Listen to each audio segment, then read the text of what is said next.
This is The Crunch with Cam Slater. Conversations with a side of controversy, right here on RCR. Former Labour politician and now New Zealand First candidate Shane Jones needs no real introduction. He's been around the traps, he's been part of the elites, and now he's seen the light and standing in Northland for New Zealand First. Welcome to The Crunch, Shane. Yeah, greetings from today sunny Northland, the land of aspiration, hope and growth.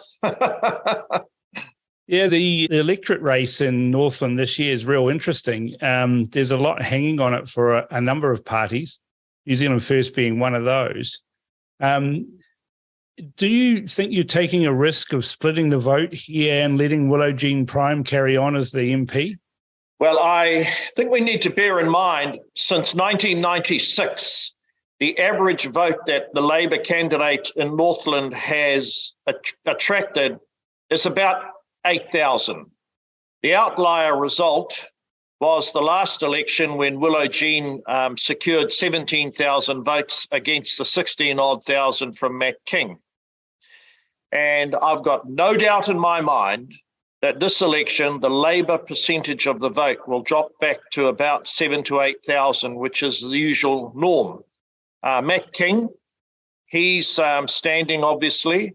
Grant McCullum for the National Party and myself from New Zealand First. So it's going to be an exciting race. And to be honest with you, mate, whoever captures the 8,500, 9,000 votes that Willow filched last time in the COVID election will win this seat. And is that you, Shane? Well, I'm in to win. We've started very early. We had a campaign launch at our local pub, which in itself takes risks because people tend to be a bit lubricated and somewhat intolerant of long political speeches. But anyway, we managed to come out of that relatively unscathed. And the strategy has been to crystallize the message and actually go to the small nooks and crannies and hamlets, because Northland's widely distributed. It's not as bad as some South Island electorates or the East Coast.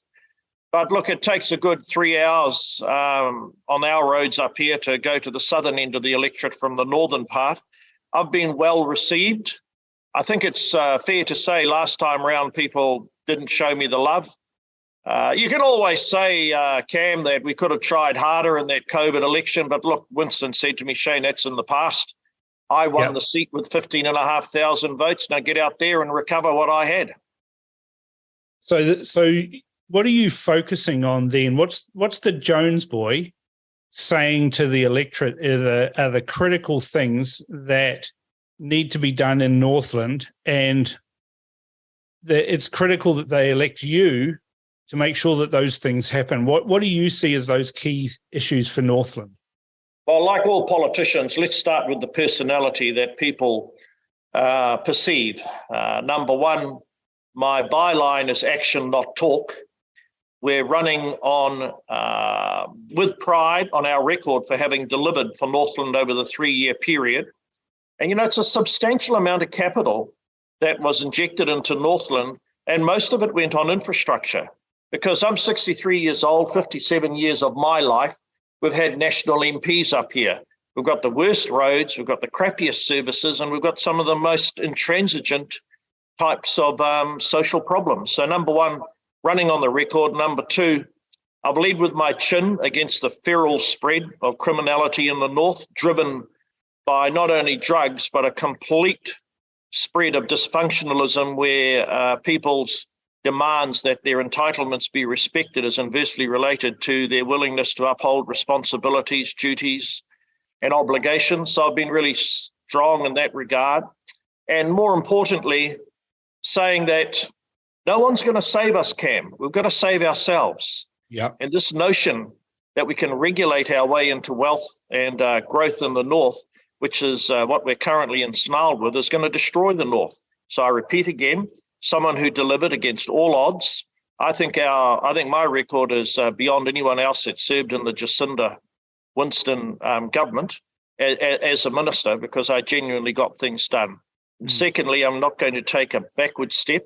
with the spread and creep of criminality within Māoridom and the broader Northland community, taking on the egregious behaviour of the gangs. But underneath all that, mate, we're not going to grow unless people are made to be responsible for sending their kids to school, standing up, earning a living, and also standing up for the values of the community, which should eclipse the personal agendas that some households have. And the last thing, obviously, is hope and growth.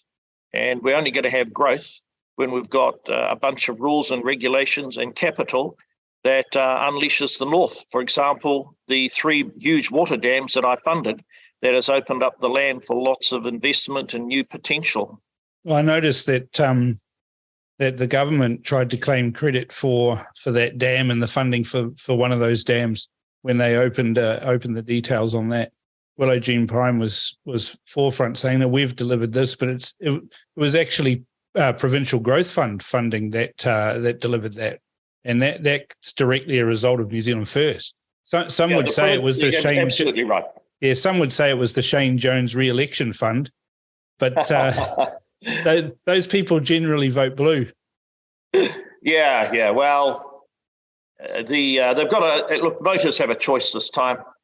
If they vote for Grant, Grant's a bit not quite as old as me, but he's hardly a spring chicken.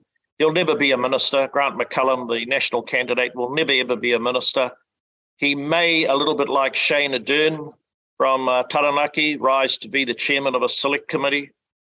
He'll be kept in the backbenches, relatively obscure and powerless, quite frankly, over the next 3 years in the event there is a national-led government. Willow was handed the seat through COVID, and she's done nothing with it. There's not been any fresh injection of capital up here. The NZTA are spending some money in the Mangamuka Gorge, but that's State Highway 1. You should expect that we in the North have resilient, accessible, and safe roads to drive on. You don't need to campaign on that every 3 years. It's just an expectation that we have. But look, the point is well made. One shouldn't take anything for granted, but I genuinely believe that we're in with a major chance up here. We've just got to continue to spread the message and beat the drum and go out and meet the people. Because Northland electorate, normally you pointed out it's been, 57 years with national MPs. Normally the Northland election race is very yawn-inducing. It was, national one again in Northland. This election, though, it's kind of special because if you win Northland and New Zealand First only gets 4%, then you're still in. And the same goes for Matt King. It's all or nothing on Northland, particularly for Matt King. Do you have that feeling yourself, Shane, that it's all or nothing for Northland for New Zealand First, or do you think New Zealand First is going to get a few more votes, get well over the 5%, and Northland will be icing on the cake? Yeah, that's definitely how I feel. I think it'd be tremendous if I could emulate the feat of Winston, which he achieved in the by-election in 2015, and secure the seat for Northland. That would be a tremendous outcome both for the party and for the North. However, look, it's not fair to say I'm dismissive, but I'm a doubting Thomas about the accuracy of the polls that are bobbing around at the moment. I feel that a lot of the decision-making will come down to the actual campaign in early September to the middle of to early October. Those debates will expose whether or not Christopher Luxon can handle the incandescent pressure that you do suffer during an election campaign. It'll be an opportunity for Winston to demonstrate that the reservoir of experience and knowledge that he has, and also a reminder, mate, nigh on 25% of all voters are over the age of 65. And we shouldn't trash that experience. That's why I've got a very dim view about people who I'm 63, but who have a view that we're all, what do they call us, boomers, and our interests are irrelevant to the future of the country. I'm very confident that we'll make the 5%. Yeah, it's funny. The crowds are packing into the halls. And I just feel people aren't in a situation where they really want to express how they feel at the moment, because there's been a culture of censorship which has grown over the last 3 years. And that's one thing that I've noticed from your speeches, your TikTok videos, your Facebook videos. You and New Zealand First seem to be railing against this woke revolution that's happening, which, the same people that are calling you and I boomers and dismissive and of us being old and having grey hair or whatever, they're the same people who get upset if you call them by the wrong pronouns. It's kind of strange. The same people who are hurling insults don't like insults coming back their way. Yeah, well, in the event I ever wash up as a minister again, I don't ever want to receive a letter with he, she, they, them. I'm perplexed as to how the hell New Zealand ended up in a situation where a tiny sliver of the population, for them, the most dominating issue in their life is their gender. That is not the main issue in Taitokero, Northland. That is not the main issue in the vast majority of households I encounter. And the fact that the social revolution has eclipsed a host of other far more important issues, I think, is an indictment on the current regime. I completely detest the notion that men can walk unfettered into ladies' toilets. And I just feel that it's inverting some of the major influences that define us, who we are as Kiwis. But there it is, it is what it is. Personally, if you want to make your lifestyle choices as a part of your bedroom politics or how you live your life in your own home and your family, that's your business. But this notion that somehow it's a riveting, all-encompassing issue in comparison to everything else that people complain to me about, it's a tiny, infinitesimal issue to me as a New Zealand First politician, and I don't ever want to receive a letter from anyone demanding that I regard them as a he, she, they, them. The content of your advice is what I'm interested in. Yeah. Character of your gender, I couldn't give a hoot. But isn't this part of the woke revolution to segregate, divide, create antipathy in society so that everyone's at each other's throats? And that even goes down to the racial divisions that this regime has fostered, where we hear constantly in the media how hard done by Maori are, how woeful they are at doing these things. How it seems to me from an outsider, I was born in Fiji, so I'm a Kaiviti. I was born in Fiji, yeah. So for me to sit here and listen to the media and politicians demean Maori and disable them with these attitudes, at the same time pouring billions of dollars into various different projects that don't seem to do anything to actually assist Maori, and health reforms are a huge one that you could point to. And then I look at people like yourself, a Maori New Zealander standing in a general seat, and I think it's kind of like you're the kind of people that we want to see. That we're all just Kiwis, aren't we? Yeah. And this division. We've ended up, I think, in a very, very dangerous space. And it didn't just arrive over the last 18 months, but it's been turbocharged by Jacinda and the current government, and also aided by the Green Party and the Māori Party. The notion that a political party such as the Greens should be running on a writ that reopens Treaty of Waitangi claims, that changes the law and basically makes as a permanent state of crisis the grievance mentality of Māori hapus and iwis is not only ugly, but it's going to condemn New Zealand to a constant state of polarization. Now, the Green Party have these extreme ideas. The Waitangi Tribunal, in my view, by 2025 should be closed down. If not closed down, vastly pared back, it has served its purpose.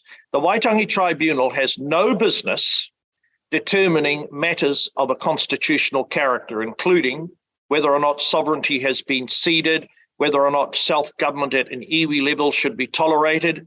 Those matters lie at the heart of what it means to be a democrat, a citizen in a unified nation with an indivisible citizenship. And I think there's a market out there for what Winston has been saying, and I've been supporting him. Unless we stand up and boost a sense of patriotism, loyalty, and national pride and economic nationalism, we are going to end up as a version of the bleaker aspects of Fiji, where the economy gets hollowed out and you've got two ethnic groups constantly bickering with each other.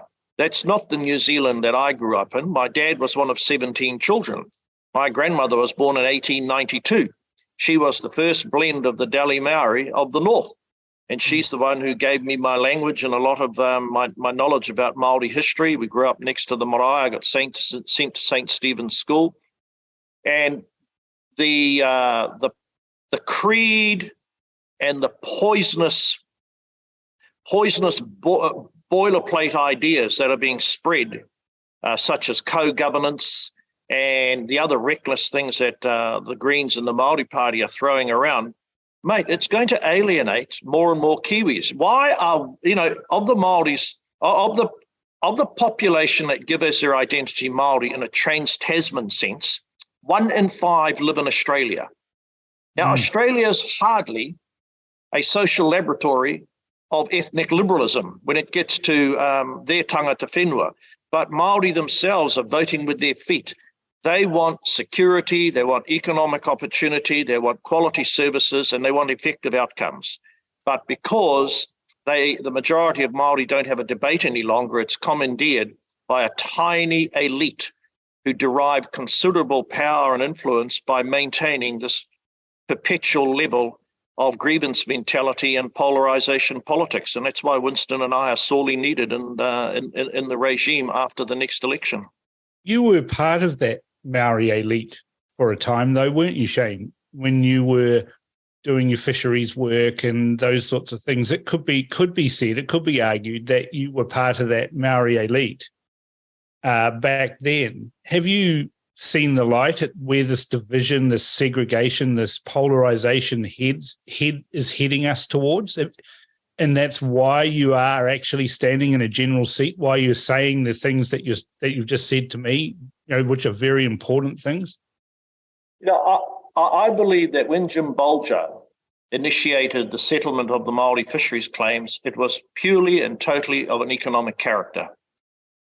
You can't make money out of any industry unless you are a part of that industry.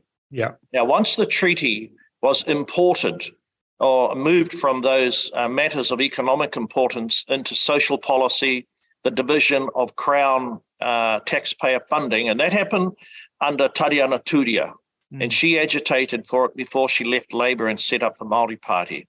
So if you go back and think about the 1980s of the fisheries that you're describing, that came about because of the privatisation of access rights to the fisheries. Right. And I'm a property rights man. That's why I hate all these national policy statements that are totally diluting and eroding the property rights of landowners. The genius of New Zealand's agricultural and primary sector is the flexibility of property rights. So my sounding like a National Party MP was purely of an economic character, and we grew a considerable Māori presence in the industry. That is quite different from introducing co-governance, spreading the spoils of the health system on the basis of ethnicity. You're sounding like a true blue National Party person standing up for property rights and things like that. Is that something that Nationals perhaps abandoned over the years and is now ceding that argument to the ACT Party or to New Zealand First? Anyone who looks at my record, you'll always know that I've been pro-property rights. My dad was a farmer, and all my experience in my own sitting as a representative when I was a young man on tribal affairs, I was always about securing recognition of property rights and then marrying capital to endeavour and creating jobs and wealth. I grew up like that. And this isn't a sudden revelation to me. But most of the activists and most of the promoters now of the Māori creed, they've moved away from property rights. They are into the creation of a dual sovereignty. They're into the creation of too much divisiveness. And look, the vast majority of Maori both don't understand that, and number two, are not interested in it. It's almost as though there's a bloodless civil war going on, which will see New Zealand governed in a different way. And it's been described as, that New Zealand has got to find its own unique democracy. But surely democracy is one person, one vote.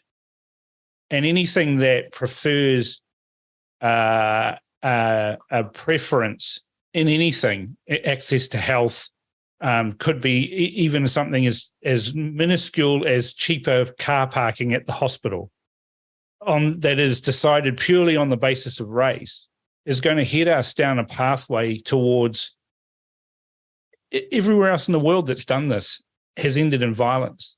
Do you see that happening in New Zealand, or do we have such a laid-back attitude that we'll just let it happen to us, we'll just carry on? Well, inertia is one of the greatest foe in any democracy, mate. Yeah. And that's where you do get egregious cases of corporatism, or you have the entrenchment of a small elite rising to the top. You only have to look at the Middle East, indeed Latin America shows what happens when inertia then turns into an opportunity to suppress dissent. Now, I don't feel that New Zealand will inexorably end up there. But look, unless we stand up for the foundation values that define who we are as Kiwis, bit by bit, we're going to erode and corrode what it means to be a Kiwi. And I don't care if I sound old-fashioned and folksy speaking in that vein. This is what the campaign is going to be about when I'm in the North. And I don't hide these ideas from people that are my whanaungas, my relations, or in other parties. I say, hey, this is a contest of ideas. And if the people embrace and accept my ideas, then we'll be voted in. If not, then fine, we're on another trajectory. I don't believe that other trajectory, which will end up where more and more Kiwis are so afraid or so scared of openly talking about what is it that comprises the eclipsing premier predominant values in New Zealand, and democracy has to be right at the top. There is, that's why I've been saying, hey, mate, I'm all for putting the K back in iwi. And I speak the language. Yeah. My mum was a school teacher and encouraged pride, and my grandmother and my dad and our church, the Anglican Church, encouraged pride in all our ethnicity, all our, as we say up north, the whakapapa, Dalmatian, Welsh, and Māori. And what's really important now is that we identify and fight for the things that make us essential Kiwis, because our whole demography is changing. There's 100,000 new migrants coming here.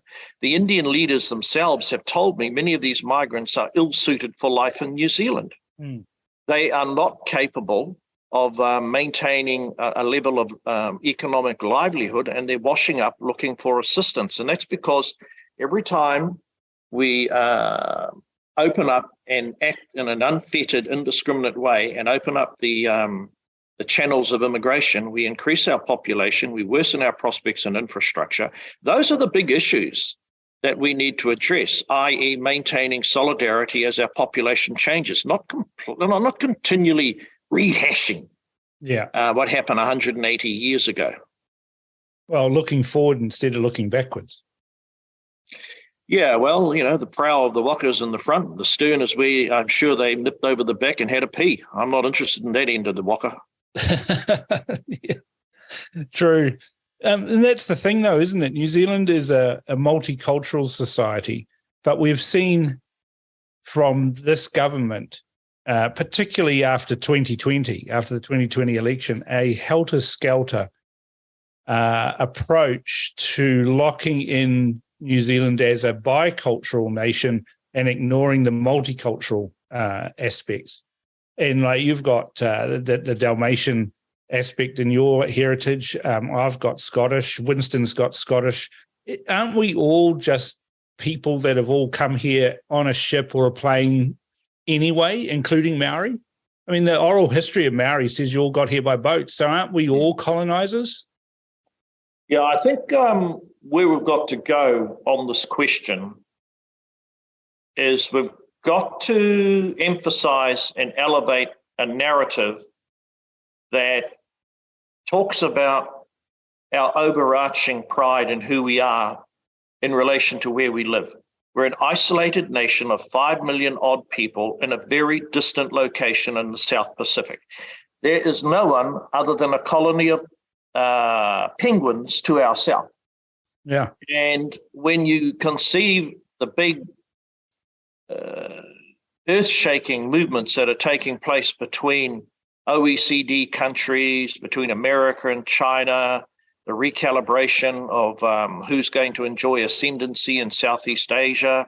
Europe. We cannot afford, mate, this insular bickering and petty squabbling as to whether or not ethnicity, whether or not some other criterion should be used to improve our socioeconomic outcomes.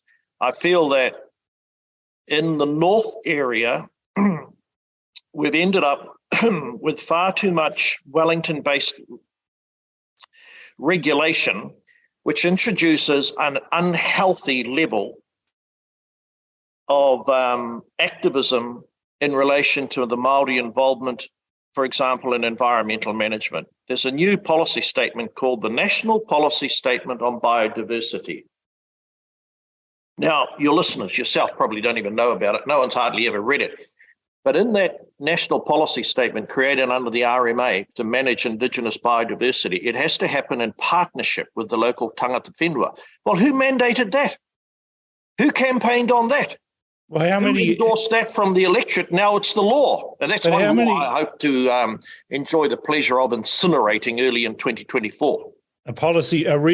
Maybe New Zealand First should have a real policy bonfire where you get all of these laws that have been promulgated over the years that have introduced these things and have, sell tickets, put it in the centre of Eden Park, sell 40,000 tickets to watch laws be burned.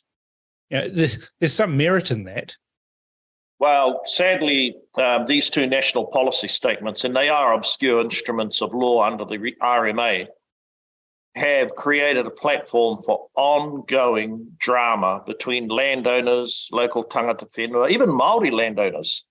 So, but anyway, look, it's a flight of fancy. It's an excessive overreach of the regulators out of MFE and this current government. It's going to kill the quarry industry. It's going to destroy whatever's left of the mining industry. It's going to hobble farming. It's going to prevent any more development of fisheries. And it's a level of red tape that the country can't afford, because if you're going to run, as I'm running, on hope and growth in the north, you can't grow if you're hobbled by foolish laws. And hope soon dissipates if people can't achieve a level of economic self-sufficiency, because they're having to hide what they're really doing because they'll never get permission to what they're going to do anyway. Well, government's just getting in the way of economic development, really. The one thing that you see constantly people talking about with Northland is access to the north. And, for years, the Labour Party opposed the new highway north of Auckland, calling it the Holiday Highway. They finally admitted that was a mistake to call it that, as they took all the glory for building the road. There's still a lot more work to be done on access to the north, isn't there? The most difficult part of the terrain up here is the Brindewins, which is an area south of Whangarei. And we definitely need a single plan that 4 lanes access over the Brindewins. I've been advised that $150 million is about to be spent on the southern side of the Brindewins, which is quite frankly a foolish way to use that money, because what's needed is an alternative route. Now, people have continually talked about it, and this is what I find very frustrating about National. Right back from the days of John Banks being a member in Whangarei, everyone talked a big game. Nothing ever happened. That's what happens in Northland. You had John Carter, we had prior to him Neil Austin. Prior to Neil Austin, we had Logan Sloan. Logan Sloan lost in the 1960s the seat to the social credit chap whose name eludes me at the moment in the mid-60s. We've had a bunch of politicians who have not known how to use their power and influence because they've been treated as mushrooms. I mean, John was a very good parish priest as a politician up here, John Carter. You can't take that away from him. Yeah. But his level of influence in the National Party to deliver for the North was pitifully low. And that is my prediction if the North unwisely decides to send another National MP as their sitting member back to Wellington. Yeah, well, Grant's got a great family name, and his father was a bastion of the community. But sadly, I don't think Grant is at the same level that his father ever was at.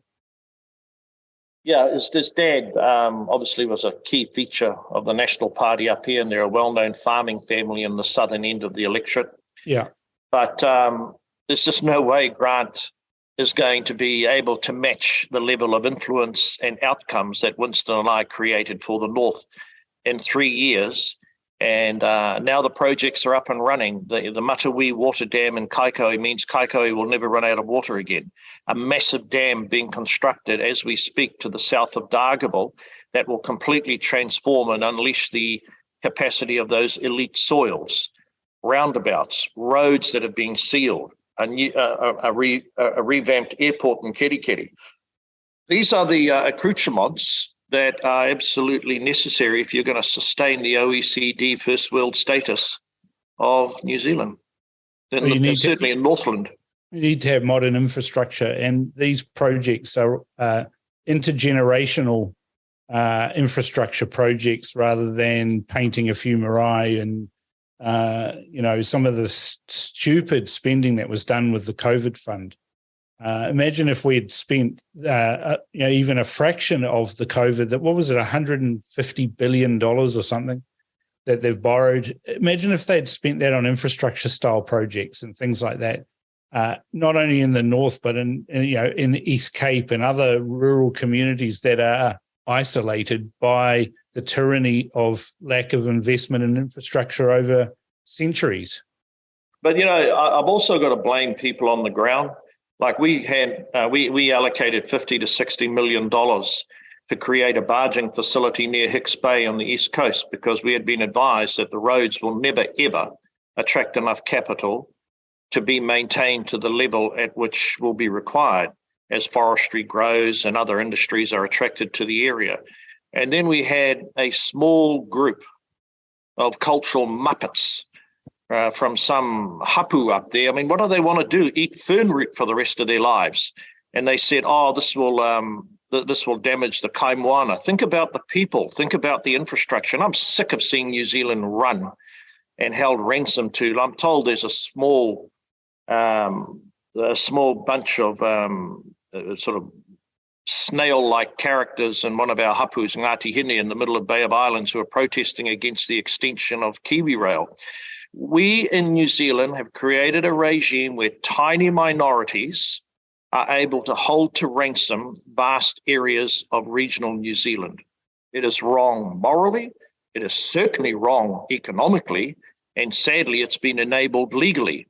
And with the absence of myself and Winston, no one seems to be willing or brave enough to take these people on and say, look, you may have a legitimate concern, but your concern is infinitesimally related to the overarching well-being of the region. So you've had your say, we're moving on. Now pop over there at the back of the kota or wherever you go and play marbles. The rest of us are getting on with the real life. Well, that's the thing, isn't it? I think that you and Winston are able to challenge these small groups because no one can call you a racist. And that's the level of argument. If you say to someone, well, thank you for sharing your thoughts on that, but if we do this and we mitigate that and we put in place these procedures, then kaimoana should be okay. Are you okay with that? Nobody stops to say that, because if you are not Maori and you make that suggestion, then you get accused of being a racist. It's the first thing out of their mouths. You're saying that because you're racist. And so we don't actually have a proper debate unless it's somebody like yourself, Shane, or Winston, who are undeniably Maori, challenging these people? Yeah, I mean, we're either going to stick up for the growth of an integrated nation and boost the resilience of our whole country, or we're going to surrender in some kind of patchwork way to these tiny constituencies who will be the first to complain if the benefit's not there on time, first to complain if the road is crumbling. We cannot afford, in the face of all this adverse and volatile weather, and this is before I get to the shrillness of the climate Pharisees, we need to maintain alternative sources of connectivity. Now, whether it's more marine transportation, which I happen to believe in, boosting more flood resilient roading or rail, and I've given you two examples. It is wrong for the overarching development of Northland and the East Coast for these tiny groups of cultural termites to eat away at the willpower of the rest of New Zealand to grow an integrated economy and maintain resilience throughout all of our regions. Well, it seems to me, Shane, that your pitch to the people of Northland is anti-wokeism, anti-biculturalism, and more actually supporting the Kiwi way of life as we have learned to enjoy over the decades in New Zealand. And you're saying to the people of Northland, vote for Shane Jones. I'm from here. And I'm going to stop all of this nonsense so that we can grow our region and grow our country as a whole. Is that a fair summary? Yeah, we definitely need a gospel that drives growth, and growth should not be compromised by any tiny minority politician, political group or cultural group exploiting the law. Now, sadly, the green activists have found a route into ruining the economy via the hapus.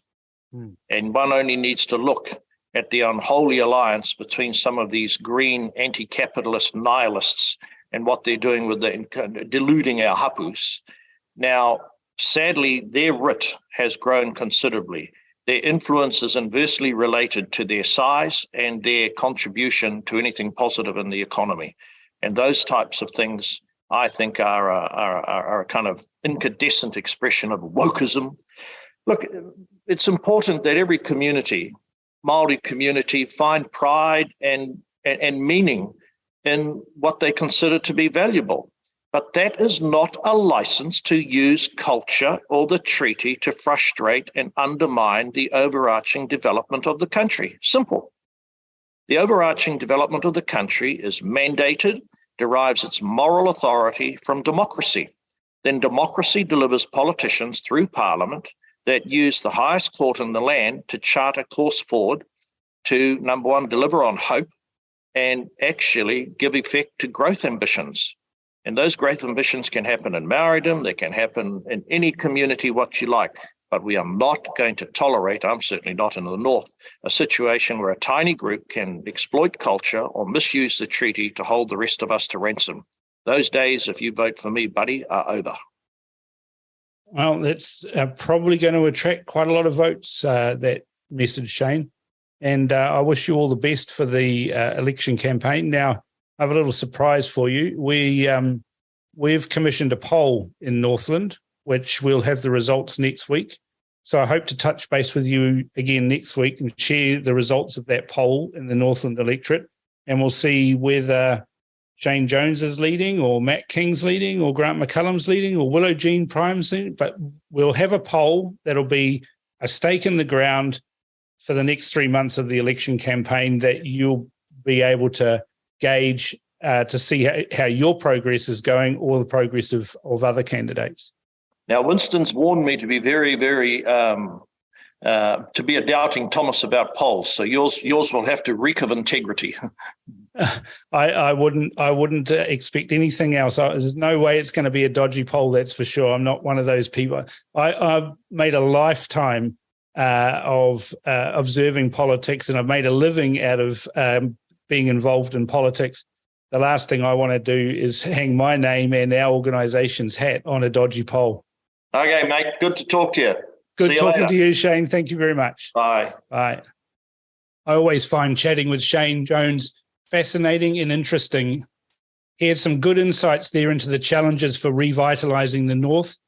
And it's interesting to see that he thinks moving the ports of Auckland to Northland is pretty much impossible due to infrastructure issues. And I was pleasantly surprised to hear he's taking the fight to the wokesters.